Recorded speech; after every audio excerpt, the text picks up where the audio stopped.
Good evening students. आज इस lecture में छोटा सा एक 10 मिनट का लेक्चर हम क्या पढ़ रहे होंगे, स्ट्रक्चरल डिटेल्स ऑफ ह्यूमन आई। और जो पेज में रीड करूंगा लाइन टू लाइन रीडिंग, वो इस लेक्चर के डिस्क्रिप्शन बॉक्स में आपको उसका लिंक मिल जाएगा। आप वो पेज वहां से देखेंगे। और जो आपके ग्रुप पे, जो मेरा व्हाट्सएप ग्रुप है, मैं उस पर भी आपको ये पेज भेज चुका हूं। तो एक स्ट्रक्चरल डिटेल से रिलेटेड भी बातें हमें जान लेनी चाहिए। क्या है देखें, ये एक ह्यूमन आई बॉल है, सिंपल आई बॉल, जिसमें पीछे लगी है ऑप्टिक नर्व। ऑप्टिक नर्व्स का काम होता है, ये कंट्रोल एंड कोऑर्डिनेशन में आपको बताया जाता है कि ऑप्टिक नर्व्स का काम है ब्रेन तक यहां से संदेश पहुंचाना, आई से ब्रेन तक संदेश पहुंचाना। ये हमारी आंखों पे जो रोड्स एंड कोन्स है, कितने हैं उस पेज में है, मैं अभी आपको बताऊंगा, एक एक लाइन पढ़ूंगा, इनसे इंफॉर्मेशन निकल के उधर जाती है। अच्छा, ये सिंपल डायग्राम है। जो आउटर मोस्ट ट्रांसपेरेंट पार्ट है that is known as cornea. जो सबसे ट्रांसपेरेंट पार्ट है बाहर बाहर का, उसे हम बोलते हैं कॉर्निया। एक व्हाइटिश पार्ट और हमें दिखता है हमारी आंख में, वो हम स्क्लेरा बोल देते हैं। जो ओपेक व्हाइट प्रोटेक्टिव मेम्ब्रेन है, जो आउटर पार्ट ऑफ आईबॉल होती है, जो आउटर पार्ट ऑफ आईबॉल है, जो हमारी आंख को कवर कर रही होती है, ये बाहर जो आउटर पार्ट ऑफ आईबॉल है, जो आंख को कवर करती है, वो व्हाइट कलर की होती है। This is white opaque membrane called sclera. इसको हम स्क्लेरा बोल देते हैं, जो व्हाइटिश पार्ट है बाहर का। ये मैंने रेड कलर दिखाया, तो व्हाइट बोर्ड पे व्हाइट तो चलेगा नहीं ना, तो इसलिए। अब देखो, जो इसके अंदर एक ये पिगमेंट्स है, कलर पिगमेंट्स। पिगमेंट क्या होते हैं? पिगमेंट उन मटेरियल्स को बोलते हैं जो जब भी बाहर से लाइट आएगी तो कुछ पार्ट वो एब्जॉर्ब कर लेंगे और कुछ रिफ्लेक्ट करेंगे। कुछ पार्ट वो एब्जॉर्ब कर लेंगे, कुछ रिफ्लेक्ट करेंगे। जो पार्ट वो रिफ्लेक्ट करते हैं उनका कलर हमें वैसा ही नजर आता है। तो हम जो कहते हैं आंखों का कलर, वो आइरिस का कलर होता है। इन स्पेशल मसल पिगमेंट्स का कलर होता है, डायफ्राम होता है सिंपल। जैसे कोई सुना होगा नीली आंखें, काली आंखें, ब्राउन आइज, इस तरह से। तो वो पिगमेंट्स का कलर है इनका, आइरिस का, कि भाई वो इस कलर को रिफ्लेक्ट बैक कर देता है। अच्छा, जो आउटर मोस्ट ट्रांसपेरेंट पार्ट है, जो हमारी आंख में ब्लैकिश पार्ट दिखता है, दैट इज कॉर्निया। और कॉर्निया के भी बीच में एक छोटी ओपनिंग है, दैट ओपनिंग इज कॉल्ड प्यूपिल, जिसको आइरिस कंट्रोल करता है। ये हमने पढ़ा था। हम खैर वर्किंग पे ज्यादा नहीं जा रहे हैं, थोड़ी कंस्ट्रक्शनल डिटेल्स में है। ये सिलेरी मसल्स हैं जो कुछ सस्पेंसरी लिगामेंट्स के थ्रू इस लेंस को कंट्रोल करते हैं। ये जो लेंस होता है, ये साइडों में सॉफ्ट होता है, यहां भी सॉफ्ट होता है, क्योंकि यहां से कर्वेचर चेंज करवाने का काम होना है, जो बीच वाला मसल्स करेंगे ये वाले। और बीच में से ये हार्ड होता है। लेंस के बारे में याद रखना है, जो क्रिस्टलाइन लेंस है, mainly made up of proteins. ये जो क्रिस्टलाइन लेंस है, ये साइडों में सॉफ्ट होता है और बीच में हार्ड होता है। अब ये जो रीजन है, इसको, इसके अंदर जो लिक्विड भरा होता है उसे बोलते हैं एक्वाशिमर। एक लिक्विड सा पार्ट यहाँ भरा होता है जिसको हम बोल देते हैं एक्वाशिमर। और जो पीछे वाला रीजन है, posterior chamber, anterior chamber, posterior chamber, उसमें जो लिक्विड भरा होता है दैट इज विट्रिसिमर। वो थोड़ा जेली टाइप होता है, गाढ़ा लिक्विड होता है। तो हम जो पूरी फिजिक्स में, जैसे पूरी ह्यूमन आई के डिफेक्ट्स में हम पढ़ते रहे, मायोपिया, हाइपरमेट्रोपिया, दुनिया भर के डिफेक्ट्स, तो हम बार बार एक छोटा डायग्राम बनाते, वर्किंग डायग्राम, और उसमें आई लेंस बनाते थे। वो आई लेंस क्या होता था? वो आई लेंस ना केवल क्रिस्टलाइन लेंस, बल्कि एक्वाशिमर, साथ में कॉर्निया, इन तीनों को मिला के अगर यहाँ पे एक चीज बोली जाए तो उसे हम नाम दे देते हैं आई लेंस। तो अगर मैं आई लेंस का जिक्र करूं तो ये लगा लो कि ये यहां से लेके और यहां तक, ये जो पार्ट है, बीच वाला part, this complete part is our eye lens. तो अगर मैं आई लेंस की बात करूं, जो अभी तक हम वर्ड यूज करते हैं, मायोपिया, हाइपरमेट्रोपिया, सारे डिफेक्ट्स के डायग्राम देखे और उसमें वर्ड यूज करते रहे eye lens. Eye lens means combination of cornea plus aqueous humor, liquid जो है वो, एंड प्लस क्रिस्टलाइन लेंस। इन तीनों के लिए हम एक कॉमन वर्ड यूज करते रहे हैं, eye lens. Cornea plus aqueous humor plus crystalline lens, this is our eye lens. अब आई लेंस में भी आपको ये अभी यहां से पढ़ने को मिलेगा। चलो लाइन टू लाइन हम पढ़ेंगे, तभी हम सीख रहे होंगे चीजें। और क्या बच गया? अब हम स्टार्ट ही करते हैं अपना पार्ट। ये जो बुक है, आपको पेज पहले मिल चुका है, या मैंने कहा जिन बच्चों को नहीं मिला, इस वीडियो के डिस्क्रिप्शन बॉक्स में वो पेज आप वहां से रीड करना स्टार्ट करेंगे, उसको ओपन करके। देखो ये पेज द आई के बारे में पेज है, और दरअसल ये पेज कहाँ का है, जो H C. Verma concepts of physics H C. Verma part first है, उसका ऑप्टिकल इंस्ट्रूमेंट एक चैप्टर है, तो उसका स्टार्टिंग पेज है, बस वो ह्यूमन आई की कंस्ट्रक्शन दे रहे हैं। देखिए ऑप्टिकल इंस्ट्रूमेंट्स, मैं लाइन टू लाइन पढ़ रहा हूं, आप समझेंगे एक एक लाइन को। Optical instruments are used primarily to assist the eye in viewing an object. Optical instrument जो हम लगाते हैं, माइक्रोस्कोप, टेलीस्कोप, भाई माइक्रोस्कोप किस लिए यूज करते हैं? छोटी चीजों को देखने के लिए सिंपल माइक्रोस्कोप, बिल्कुल छोटी चीज हो तो माइक्रोस्कोप का एनहेंस करने के लिए, उसका मैग्निफिकेशन एनहेंस करने के लिए हम क्या यूज करते हैं? वैसे तो लाइव क्लास नहीं है, बट फिर भी आप साथ साथ बोल सकते हो। छोटी चीजों को देखने के लिए सिंपल माइक्रोस्कोप, बहुत छोटी चीज है और आप सिंपल से नहीं देख पा रहे तो उसके लिए क्या यूज करते हैं? Compound microscope. दूर की चीजों को देखने के लिए टेलीस्कोप। लेकिन ये सारी चीजें ह्यूमन आई की सहायता के लिए होती है। ये लिखता है optical instruments are used primarily to assist the eye in viewing an object. हमने तीन ही पढ़े optical instrument, simple microscope, compound microscope, telescope. Simple microscope छोटी चीज है, कंपाउंड माइक्रोस्कोप बहुत छोटी चीज है, और टेलीस्कोप दूर की चीज है। इन तीन चीजों को दिखाने के लिए, लेकिन वो देखना तो हमें अपनी आंख से ही पड़ेगा, ये तो केवल मदद के लिए है। अब जैसे सुनो भाई, माइक दे दिया तो बोलना तो गले से ही पड़ेगा, माइक अपने आप थोड़ी बोल लेगा, माइक तो आपकी मदद के लिए है। कई बार क्या होता है, जैसे टीचर एज हो गया, काफी एज, मेरे को एक टीचर ही बता रहे थे बात, काफी एज हो गई थी उनकी, तो बोले यार स्कूल वाले कह रहे कि हम माइक दे देंगे, सब कुछ दे देंगे। बोले यार मुझसे बोला ही नहीं जाता तो मैं कहां से पढ़ा दूं? तो वही बात है, आपकी आंखें ही जब तक काम नहीं करेंगी तब तक कोई इंस्ट्रूमेंट काम नहीं करने वाले।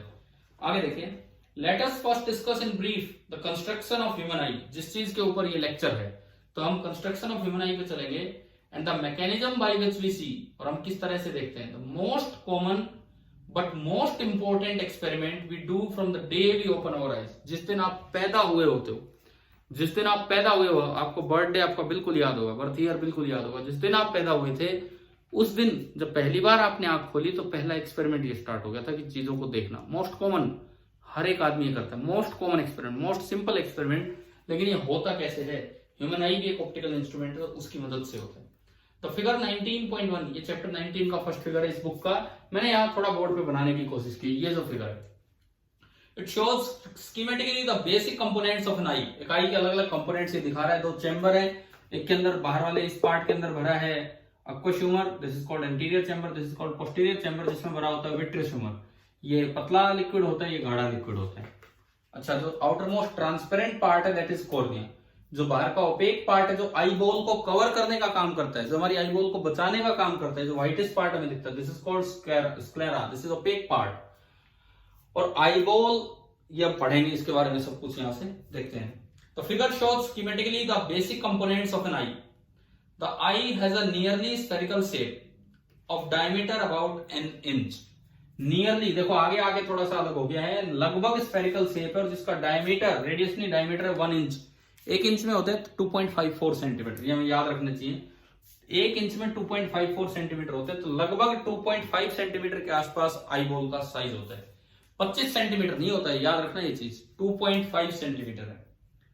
उसके बाद the front portion is more sharply curved. ये लेस शार्प है और ये मोर शार्प है। देखो यहां कर्वेचर ज्यादा हो गया, यहां थोड़ा सा फ्लैट है, ये थोड़ा सा फ्लैट है, लेकिन यहां आके मुड़ाव ज्यादा हो गया। यहां फ्लैट है, यहां कर्व ज्यादा हो गया, कर्व ज्यादा हो गया, मुड़ाव ज्यादा है। तो जो कॉर्निया, ये सवाल आ जाए कि कॉर्निया और remaining part of eye ball किस में कर्वेचर ज्यादा है। देखो आप ढंग से सुनोगे इस क्वेश्चन को, 2 सवाल में बोलूंगा, दोनों का आंसर अलग है।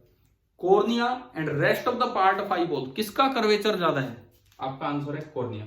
मेरा दूसरा सवाल, cornea and rest of the eye ball, किसका रेडियस ऑफ कर्वेचर ज्यादा है? कर्वेचर ज्यादा कॉर्निया का है, लेकिन जिसका कर्वेचर ज्यादा होता है, अगर आप उसका ये स्फीयर कंप्लीट करोगे तो उसका रेडियस छोटा बनेगा, और जिसका कर्वेचर बड़ा है उसका रेडियस बड़ा बनेगा। यानी कि अगर मैं इन दोनों को कंपेयर करूं, एक तो कॉर्निया और एक rest of the eye ball, तो अगर मैं कर्वेचर की बात करूं, कर्वेचर तो कॉर्निया में ज्यादा है और rest of the eye ball में कम है। लेकिन अगर मैं रेडियस ऑफ कर्वेचर की बात करूं तो कॉर्निया में कम है radius of curvature, rest of the eye ball में ज्यादा है। कभी भी इस तरह की बात पूछ ली जाए तो कंफ्यूज नहीं होना हमें। चलिए सुनिए, आगे देखते हैं। The front portion is more sharply curved and is covered by a transparent protective membrane called the cornea. हमारी आंख में मच्छर गिर जाए, क्या वो आई बॉल के अंदर एंटर कर जाता है? आप बताओ सोच के। हमारी आंख में मच्छर गिर जाए, कॉर्निया पे भी आ गया, ये ब्लैकिश पार्ट पे भी आ गया, तो भी आई बॉल के अंदर नहीं जाएगा। तो प्रोटेक्टिव पार्ट है हमारी आई बॉल का, लेकिन ट्रांसपेरेंट पार्ट है। This is cornea. It is this portion which is visible from outside. Eye ball का वो पार्ट जो बाहर से दिख रहा है, बाकी आई बॉल हमें नहीं दिख रही है, आई बॉल का वो पार्ट जो बाहर से दिख रहा है, दैट इज कॉर्निया। अब फिर से सवाल आ जाए, which portion of the eye ball is visible from outside? Option कोई भी 4 बना दो, कॉर्निया, रेटिना, ये नर्व्स, ऑप्टिक नर्व्स, सेल्स, कौन से? तो आंसर आएगा कॉर्निया। ठीक है ना, एक एक लाइन से सवाल बनेगा। देखो, it is this portion which is visible from outside behind the cornea. आप, मैं फिर कहता हूं, मैं सामने बुक से पढ़ रहा हूं, आपको मैंने पेज दिया है, आपको पेज एक बार निकाल लें और वहां से देखते चलें, चाहे कैसे भी करके। डिस्क्रिप्शन बॉक्स में भी है वो पेज। ये लिखता आगे, behind the cornea we have a space filled with a liquid called the aqueous humor। ये जो बीच वाला इलाका है, इतना पोर्शन, इसमें एक लिक्विड भरा हुआ है और ये लिक्विड है aqueous humor। We have a space filled with a liquid called the aqueous humor and behind that a crystalline lens। और इसके पीछे ये जो लेंस है, इसके पीछे ये जो लेंस है, this is called crystalline lens. इसके पीछे ये जो लेंस है, this is called crystalline lens. इस तरह का लेंस है। अच्छा जी, इसके बाद देखते हैं, फिर ये डायग्राम आ गया है आपके पेज पे। उसके बाद between the aqueous humor and the lens, between the aqueous humor and the lens, ये aqueous humor है और ये लेंस है, इनके बीच में, अब ये जो मैंने ब्लू कलर का दिखाया है, इसके बारे में कह रहे हैं, we have a muscular diaphragm called iris which has a small hole in it called the pupil. ये जो मस्कुलर डायफ्राम है, इसको आइरिस बोलते हैं। These are the pigments, these are the pigments जो कुछ कलर को एब्जॉर्ब करके बाकी रिफ्लेक्ट कर देते हैं और वही हमारी आंखों का रंग हो जाता है। तो आइरिस पूछ ले आपसे कि भाई इनमें से कौन सी चीज रिस्पॉन्सिबल है for the I of the colour, iris, प्यूपिल, cornea या रोड्स एंड कोन्स? तो आंसर क्या आएगा? आइरिस। मतलब मैं एक एक लाइन से आपको क्वेश्चन बता रहा हूं कि क्या बन सकता है इसमें, तो ध्यान दें इसमें कि किस तरह से ये हम एक एक पॉइंट पढ़ते जा रहे हैं यहाँ पे। तो ये कहता है कि मस्कुलर डायफ्राम है जो सिकुड़ सकता है, फैल सकता है, देखेंगे हम, which has a hole in it, और उस डायफ्राम का जो साइज, बीच में जो होल होगा, उसे बोलते हैं प्यूपिल। डायफ्राम, मैंने आपको बताया है, आप धूप में जाते हैं, एकदम से धूप में जाते हैं, तो आप डिम लाइट में थे तो ये प्यूपिल का साइज बड़ा होता है, धूप में एंटर करके तो ज्यादा इंटेंसिटी एंटर कर जाएगी और थोड़ा टाइम लगता है उसको कम होने में। अब बाहर धूप में थे और रूम में आते हैं, डिम रूम में, तो प्यूपिल का साइज बाहर धूप में बहुत छोटा था, आइरिस का साइज बड़ा था, प्यूपिल का साइज छोटा था। रूम में आ गए तो अब धीरे धीरे वो बड़ा होगा, तो इसीलिए 2-4 सेकंड लग जाते हैं चीजों को ढंग से समझने में। तो ये काम है आइरिस का। उसके बाद iris is the coloured part that we see in the eye, या यूं कहें हमारी आंखों का कलर ही आइरिस की वजह से, यूं कहें आइरिस कलर्ड पिगमेंट्स होते हैं। उसके बाद the प्यूपिल appears black because any light falling on it goes into the eye and there is almost no chance of light coming back to the outside। एक अच्छा सवाल यहाँ पे आता है कि प्यूपिल का कलर ब्लैक क्यों होता है? आइरिस कलरफुल हो सकता है, प्यूपिल का कलर ब्लैक क्यों होता है? ये भी एक अच्छा सवाल है। सुने, आइरिस कलरफुल इसलिए है कि आइरिस पिगमेंट्स होते हैं, कुछ कलर को एब्जॉर्ब कर लेंगे और कुछ को रिफ्लेक्ट करेंगे, जो कलर उसने रिफ्लेक्ट कर दिए वो ही हमें दिखेंगे आइरिस। प्यूपिल एक ऐसा होल है जहां जो कलर एंटर कर गया सारा आई बॉल में एंटर कर जाता है और वो दोबारा रिफ्लेक्ट होने के चांस निल हैं। तो इसका मतलब रिफ्लेक्ट कुछ भी नहीं हुआ, तो वहां से कोई पार्ट हमारी आंख तक नहीं आ रहा है, तो इसलिए हमें उसका कलर कैसा नजर आएगा? ब्लैकिश कलर नजर आएगा, इसीलिए उसका कलर हमें ब्लैकिश नजर आएगा।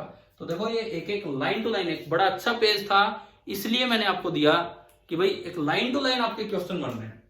तो आइरिस के ब्लैक होने का, ना सॉरी, प्यूपिल के ब्लैक होने का रीजन क्या है? कुछ भी 4 ऑप्शन आ सकते हैं, तो इसका बेस्ट ऑप्शन जो रहेगा वो ये होगा, क्योंकि यहां से कोई भी पार्ट रिफ्लेक्ट नहीं होता, इसलिए ब्लैक नजर आता है।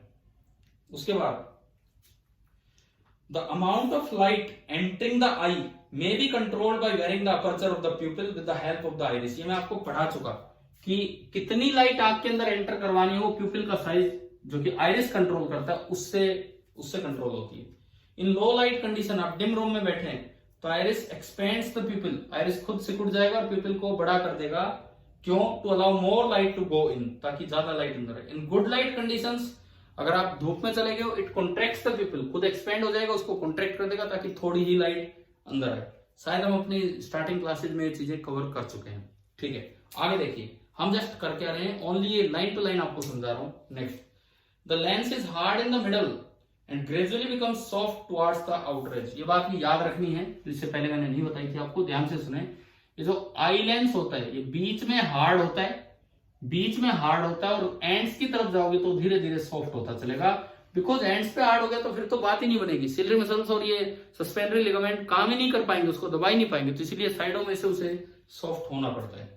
तो ये भी एक सवाल आ सकता है कि आई लेंस की हार्डनेस, पहला ऑप्शन यूनिफॉर्म होती है, दूसरा ऑप्शन बीच में सॉफ्ट होता है, साइडों में हार्ड हो जाता है, तीसरा ऑप्शन बीच में हार्ड हो जाता है और साइडों में सॉफ्ट हो जाता है, या चौथा ऑप्शन ये बन सकता है पहला यूनिफॉर्म की बजाय पूरा सॉफ्ट होता है और चौथा ऑप्शन हो जाए पूरा हार्ड होता है। तो आपको समझ में आ गया होगा कैसे यहां से एमसीक्यू बनेगा।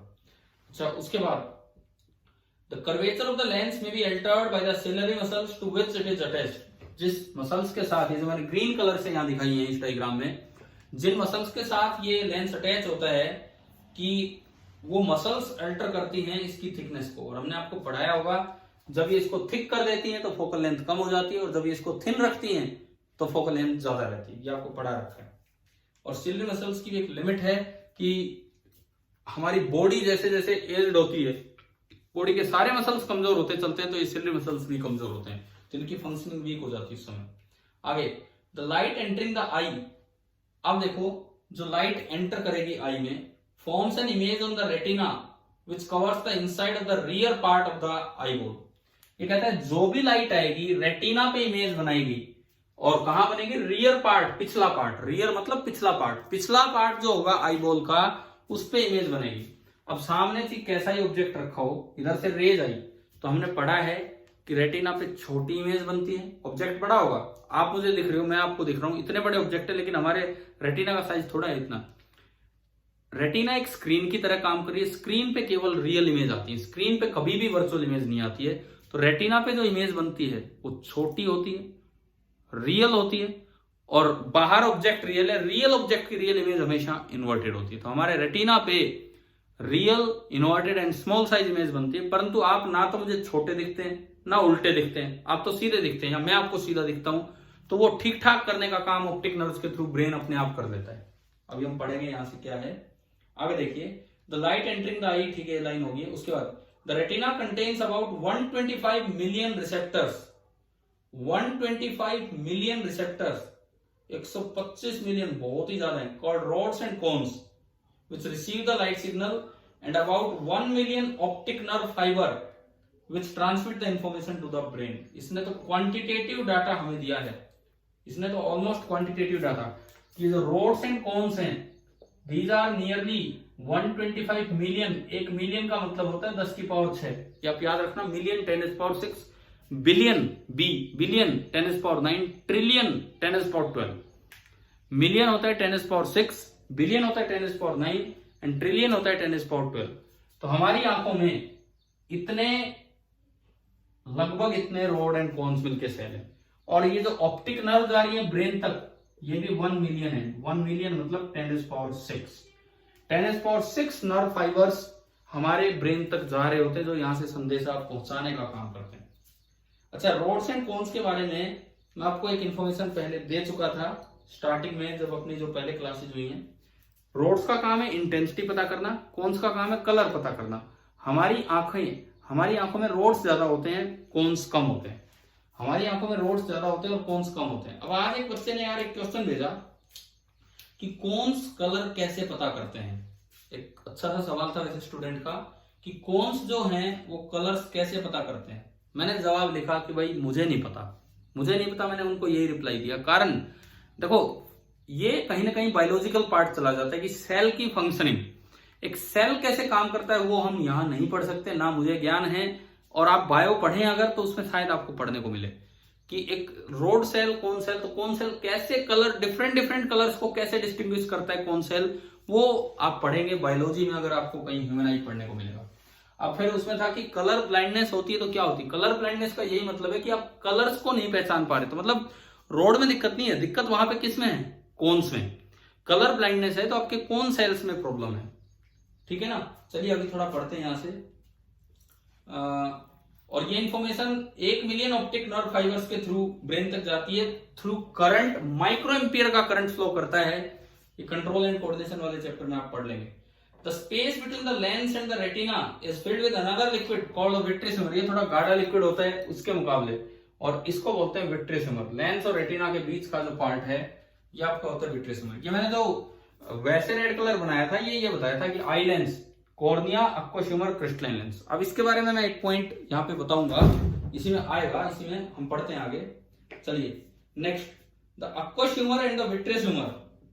Aqueous humour and the vitreous humour, ये जो एक्वस और विट्रियस ह्यूमर है, इस ह्यूमर की यार स्पेलिंग होती है MOR।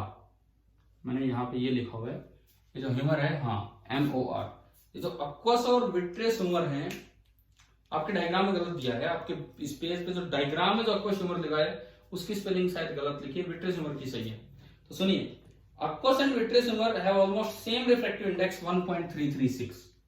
एक्वस ह्यूमर का भी रिफ्रैक्टिव इंडेक्स होता है 1.336 और विट्रियस ह्यूमर का भी रिफ्रैक्टिव इंडेक्स होता है 1.336। यह हमें याद रखना है। अच्छा, उसके बाद the refractive index of the material of lens is different in different portions. क्योंकि ये लेंस जो है कहीं हार्ड है कहीं सॉफ्ट है, तो इसका जो रिफ्रैक्टिव इंडेक्स है अलग अलग पोर्शंस में अलग अलग है, लेकिन on an average it is about 1.396। ये जो क्रिस्टलाइन लेंस है, क्रिस्टलाइन लेंस, इसका जो रिफ्रैक्टिव इंडेक्स है on an average this is 1.396।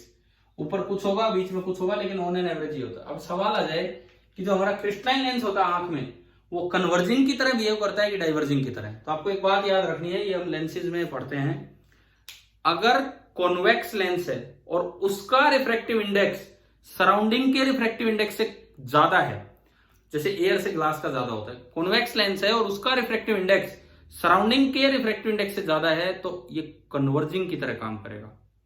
Similarly concave lens है और उसका रिफ्रैक्टिव इंडेक्स सराउंडिंग से ज्यादा है, तो ये कन्वर्जिंग, डाइवर्जिंग की तरह काम करेगा। दोबारा बोलता हूं, अगर लेंस का कॉन्वेक्स लेंस का रिफ्रैक्टिव इंडेक्स सराउंडिंग से ज्यादा है तो कन्वर्जिंग है, और कॉनकेव लेंस का रिफ्रैक्टिव इंडेक्स सराउंडिंग से ज्यादा है तो डाइवर्जिंग है। लेकिन अगर उल्टा हो गया, अगर कॉन्वेक्स लेंस का रिफ्रैक्टिव इंडेक्स सराउंडिंग से कम है, तो लेंस मेकर फॉर्मूला में बताएगा कि वो कन्वर्जिंग नहीं, वो डाइवर्जिंग बन जाएगा। तो यहां बताओ, ऐसे उसमें होता है, कॉनकेव लेंस का अगर रिफ्रैक्टिव इंडेक्स सराउंडिंग से कम है तो वो डाइवर्जिंग नहीं, वो कन्वर्जिंग बन जाएगा। तो यहां आप बताओ कि ये जो क्रिस्टलाइन लेंस है कन्वर्जिंग की तरह बिहेव करेगा या डाइवर्जिंग। तो इसका रिफ्रैक्टिव इंडेक्स है 1.396, इसका कम है सराउंडिंग का, और ये कॉनकेव शेप है, तो it will behave as a converging lens. अच्छा जी, आगे देखते हैं। When light enters the eye from air, जब बाहर से लाइट आती है, most of the bending occurs at the cornea itself, because there is a sharp change in refractive index। देखो, बाहर से जब लाइट आ रही है तो सबसे ज्यादा बेंडिंग तो कॉर्निया पे ही होगी, सबसे ज्यादा बेंडिंग कॉर्निया पे। बाहर 1 है और थोड़ा इधर आओगे तो 1.336, तो एकदम से बड़ा चेंज है रिफ्रैक्टिव इंडेक्स में, तो ज्यादा बेंडिंग तो कॉर्निया पे होगी। उसके बाद some additional bending is done by the lens which is surrounded by a fluid of somewhat lower refractive index। तो हमने अभी पढ़ा कि थोड़ा सा कोई 1.396 और 1.336 थोड़ा सा ही डिफरेंस है, 0.06 का डिफरेंस है। In normal conditions the light should be focused on the retina. अब समझो इस पॉइंट को, जैसे आप रेडियो पे चैनल चेंज कर रहे हैं, रेडियो आप सुन रहे हैं, आप भाई हो सकता है आजकल तो रिमोट से सीधा दबाओ रेड FM, रेडियो मिर्ची, ये आ गई ना। पहले क्या होता था, आपको घुमाना पड़ता था, तो आपने मोटे तौर पे घुमा दिया, वो वहां पे चैनल्स के नाम लिखे होते हैं, मेगाहर्ट्ज में फ्रीक्वेंसी 93.4 मेगाहर्ट्ज, अगला चैनल है 98.4 मेगाहर्ट्ज, तो आप 93 से 94 पे तो एकदम ले गए, ये तो हो गया मेजर चेंज। फिर आप वहां जाके हल्की ट्यूनिंग करते थे, हल्की ट्यूनिंग कि भाई थोड़ा साफ आ जाए। आप 93 से 98 पे एकदम ले गए तो वो तो मेजर चेंज है, और फिर एक हल्की ट्यूनिंग करते थे कि एग्जैक्टली साफ आ जाए। तो आप बताओ, मैं इससे रिलेट कर रहा हूं, कॉर्निया प्लस ये ह्यूमर प्लस लेंस, जैसे लाइट एयर से एंटर करती है तो मेजर डेविएशन, मेजर रिफ्रैक्शन यहां होगा या लेंस पे होगा? बताओ, मैं पढ़ा चुका हूं, आप खुद अपना सोच लिया करो इतनी देर में कि अगर मैं यहां से रे को अंदर लेके आ रहा हूं तो यहां तो रिफ्रैक्टिव इंडेक्स 1 से 1.336 है, देन 1.336 से 1.396 है, तो यहाँ तो 1 से भी बड़ा ना 0.33 से भी बड़ा चेंज है, और वहां केवल 0.06 का चेंज है। यानी कि जो मेजर डेविएशन होगा वो आउटर पार्ट पे होगा, और लेंस पे आके तो एक हल्की सी ट्यूनिंग होती है। तो ये जो आपने सिस्टम लिखा cornea plus aqueous humour plus crystalline lens, इसमें ये याद रखना कि कॉर्निया पे ही मेजर रिफ्रैक्शन हो चुका होता है, कॉर्निया पे ही मेजर रिफ्रैक्शन हो चुका होता है, और जो लेंस पे जाके तो फाइन ट्यूनिंग होती है।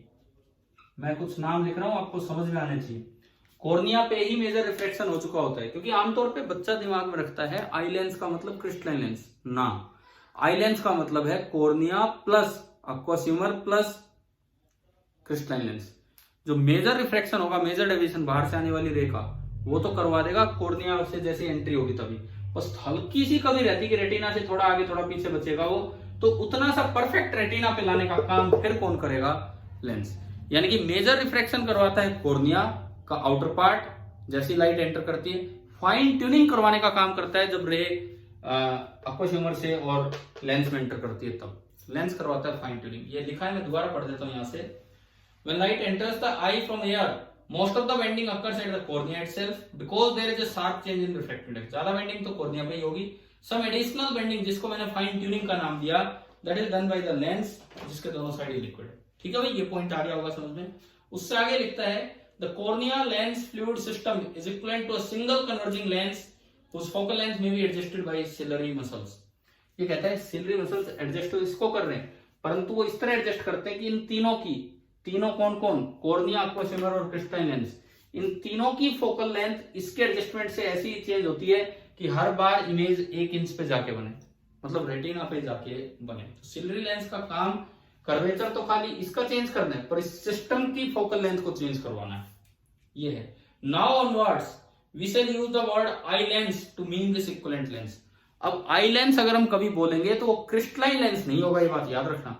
हमने सारे डिफेक्ट्स पढ़ लिए, eye lens eye lens eye lens eye lens करते करते, लेकिन आई लेंस का मतलब क्रिस्टलाइन लेंस नहीं। आई लेंस का मतलब होगा cornea plus aqueous humour plus crystalline lens, जिसमें ज्यादा बेंडिंग करवाता है कॉर्निया एंड फाइन ट्यूनिंग करवाता है क्रिस्टलाइन लेंस। एक्वस ह्यूमर बीच का पार्ट प्ले करता है, बीच का दोनों को ज्वाइन करने वाला पार्ट। अच्छा जी, उसके बाद next point, when the I is focused on a distant object, जब आप दूर की चीज देख रहे होते हैं, अपने फार पॉइंट पे वो ऑब्जेक्ट है, the ciliary muscles are relaxed so that the focal length of the eye lens has its maximum value which is equal to the distance from the retina. ये हम पढ़ा चुके आपको।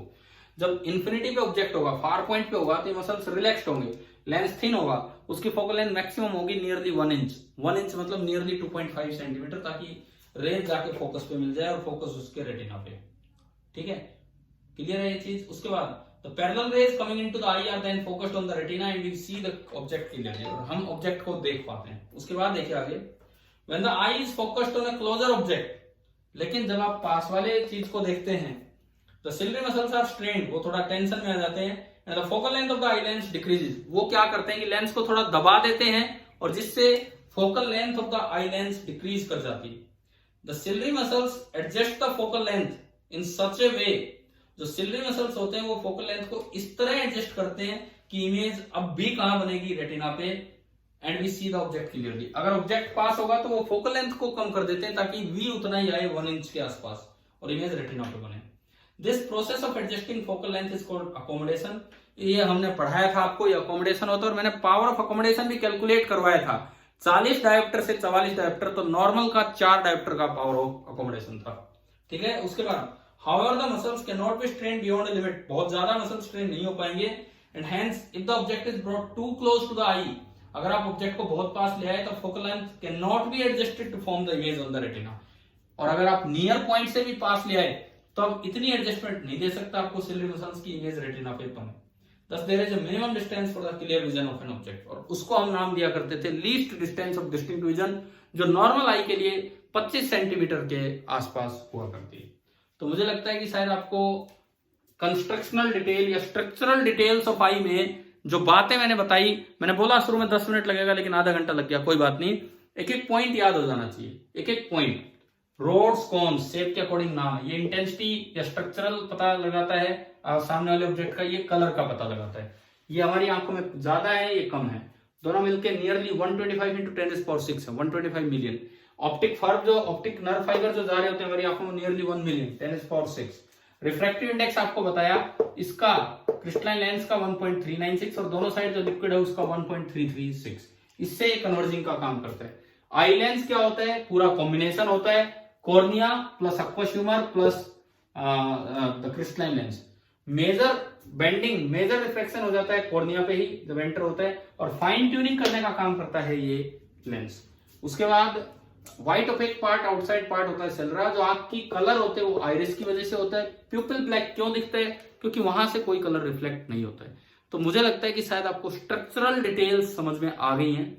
मैंने लाइव क्लास नहीं ली है, कोई बात नहीं, ये लेक्चर आपके लिए रिकॉर्ड किया था, आप इसको देखिए। और जो डिस्क्रिप्शन बॉक्स में, किसी को बच्चे को नहीं पता हो डिस्क्रिप्शन बॉक्स, तो जैसे ही आप मोबाइल को सीधा रखेंगे उसमें एरो बना होगा, साइड में क्लिक करेंगे नीचे डिस्क्रिप्शन बॉक्स आ जाएगा, और उसमें इसका ये वो पेज लिंक होगा जो मैंने पढ़ा है यहाँ से। तो शायद आपको ये समझ में आ गया होगा।